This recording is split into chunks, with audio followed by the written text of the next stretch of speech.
Last season's loss in the Champions League final was a tough one to take. And out of nowhere, Monaco won the league title and PSG finished in 4th.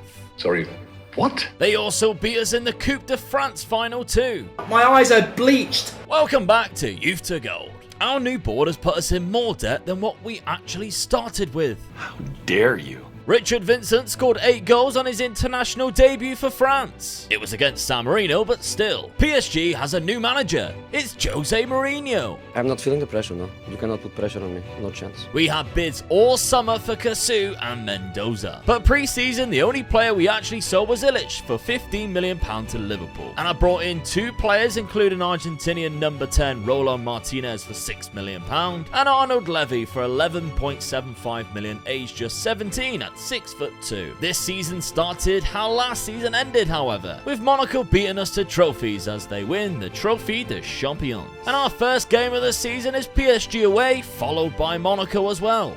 Here we go.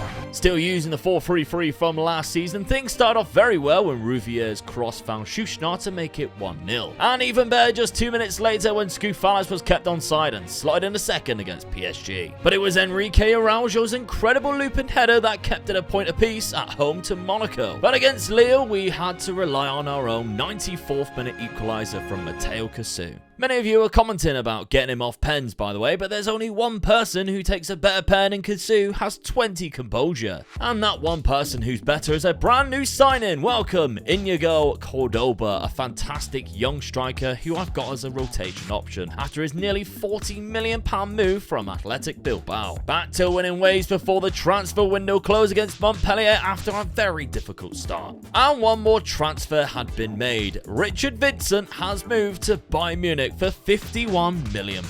It does leave our squad somewhat small, but there's so many youth options we can call upon. It took him long enough, but Alfonso Places finally gets a mention in this episode as he bags himself a hat-trick in the opening game of the league phase of the Champions League against Rangers, with Mateo Cassou getting the other 2 goals in the game. A very tight first half in the next match against Gladbach, as even though Places put us in the lead, Gladbach came back at us and equalised. We did score before half-time after screaming for a penalty from Schuschnarr, and in the second half Cordoba put an actual penalty home, followed by an injury time fourth set up by Cordoba and scored by Alfonso Places. Our first league game of the month didn't go well as Juan Jose gave away a penalty and got himself sent off in a 1-0 loss to Lens. The penalty dinked down the middle by Lorenzo Colombo. Oh no, don't do that. Then we hammered Strasbourg 6-0 and put 7 past Brest. Ha!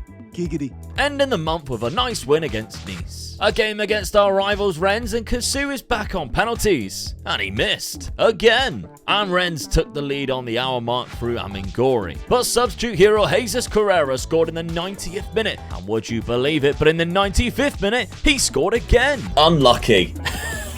Let's not all get on the back of Cassou though, because he then went and scored while winning man of the match against Benfica in the Champions League in a 3-0 win. But the pick of the goals was definitely Fernando Rodriguez's outside of the boot finish. Beautiful. 2 more wins in September in the league and we are sat top with a game in hand and also sitting first currently in the Champions League. To prove he does score them sometimes, here's Cassou scoring a penalty in a 3-0 win against Lyon. Cheers, Jeff. We hosted Galatasaray next in the Champions League and introduced their goalkeeper to Alfonso Places. He wasn't stealing the headlines though, because Schuschnarr scored not just one from midfield, but a second before half-time. Galatasaray did score in the second half, but it just wasn't enough. A trip to Rome proved to be a bit more difficult when Lorenzo Pellegrini scored the opening goal. But Mateo Cassou is here to prove their haters wrong, and he equalised in the second half before setting up substitute Cordoba, who came on for a very bad performing Alfonso Places. And with more league wins being added in and amongst the Champions League games, we still sit top of both competitions heading into the festive period, before losing to Saint Etienne in the following match with former player Delinga scoring the winner. Then we were knocked out of the first hurdle of the French Cup by Clermont Foot in a 2-1 defeat. It also took him to the 90th minute for the first goal in the derby against Bordeaux. No idea what the goalkeeper was doing, mind. In the Champions League, we faced Bayern Munich, and considering they gave us a tonkin in the final last season, I was bewildered at how we completely dominated them and won the game 3-0, limited them to just 2 shots on target. The Ballon d'Or, however, was awarded to Kvaratskhelia, with Alfonso Places in second and Gabriel Jesus in third, with the European Golden Boy going to Francesco Cornacchia at Angers. During his slow spell from Toulouse, we win it again. After back-to-back league wins in January, we took our first defeat this season in the Champions League against Juventus. A Scoufala's hat-trick though against Shakhtar helped us avoid the playoff leg, keeping us in the top 8 of the Champions League phase and top by 5 points in the domestic league. Alphonso Places has 25 goals so far this season with 8 assists. He picked up his 26th from a cute angle in a 1-0 win against Lens. It's first versus second in the league though, and Enrique Araujo scores for Monaco first. But we keep calm, and within 10 minutes, Mateo Cassou slots home the equaliser. Within just a minute later, Cordoba is down the left and plays a delightful cross, and Alphonso Places makes it 2-1. However, we know how good Monaco are, and they punished us when Enrique Araujo chipped Kraus for his second, and it finished 2-2. Alphonso Places was on penalty duty against Brest, and he missed as well. Luckily, we still won 3-1, but we followed that by losing to Nice. And yes, we have Real Madrid in the Champions League. Unfortunately, we found ourselves 3-0 down at halftime at the Bernabeu and finished the match 4-2 down in the first leg. Don't do this! You can't do this! In the second leg, though, it only took a minute before Daisuke Sakai pulled one back for us. We needed at least one more, though, to level the tie, and we got that when Shushnar played in Mateo Cassou. And Sakai began running things, and in the 84th minute, he found Nico Rack, whose cross looped up for Alphonso Places to head in, sending us into the quarter-finals. We won all 3 of our league games in March, and suddenly we are 7 points ahead. But we next head to Anfield in the Champions League, and we warmed up to this match with a great win against Lyon in the league. The second goal by Dean DeLange was a corker on the volley. We rounded out the 3-0 victory in the second half with a goal from midfield once again by Shushnar. At Anfield, Liverpool intercepted the ball and scored within 3 minutes. However, Alphonso Places stamped his authority on the match and scored just a minute later. He then scored another before half-time, and he scored one more 4 minutes after half-time, and he got his 4th of the game in the 68th minute. 4 goals scored at Anfield, and yet we still didn't win the game. In the reverse fixture, it finished 2-2 after 90 minutes, but we gained advantage in extra time by Scoufalis. Our Dutch maestro midfielder Dean DeLange scored an outrageous curling effort to put us 2 ahead,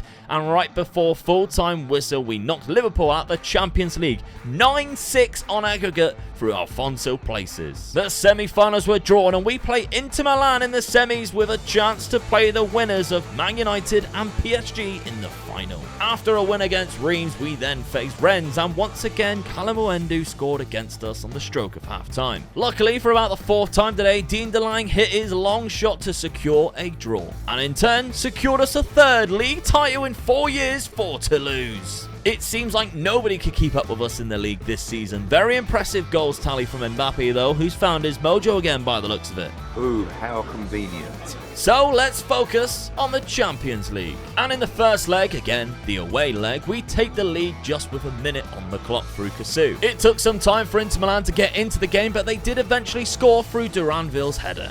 There's been a red card. But then the game got weird with a controversial second yellow to our centre-back Sabal. And yet, even with 10 men, we still got back ahead on the 86th minute when Sakai found Cassou for his brace. But with just a minute left on the clock, it looked like Inter Milan wasted their chance until they pulled it back for the incoming Nico to slot it in for the 2-2 finish. Damn it, Carl! In the second half, there was a completely different story, and it was just 12 minutes in that Juan Jose intercepted the defender and his cross deflected to Alphonso Places. Just 25 minutes in, and Sakai robs Inter Milan this time, and his through ball to Cassou is then laid off to Places, who looks like the angle is too tight for him, still scores. And just 2 minutes later, a long ball is nodded down by Alphonso Places onto the path of Cassou, and it's 3-0 on the night and 5-2 on aggregate. All Inter Milan could do was pull one back with 10 minutes left on the clock, but it was no good. We head to back-to-back Champions League finals. Our lead up to the Champions League final did not go well, with losses in our last 2 games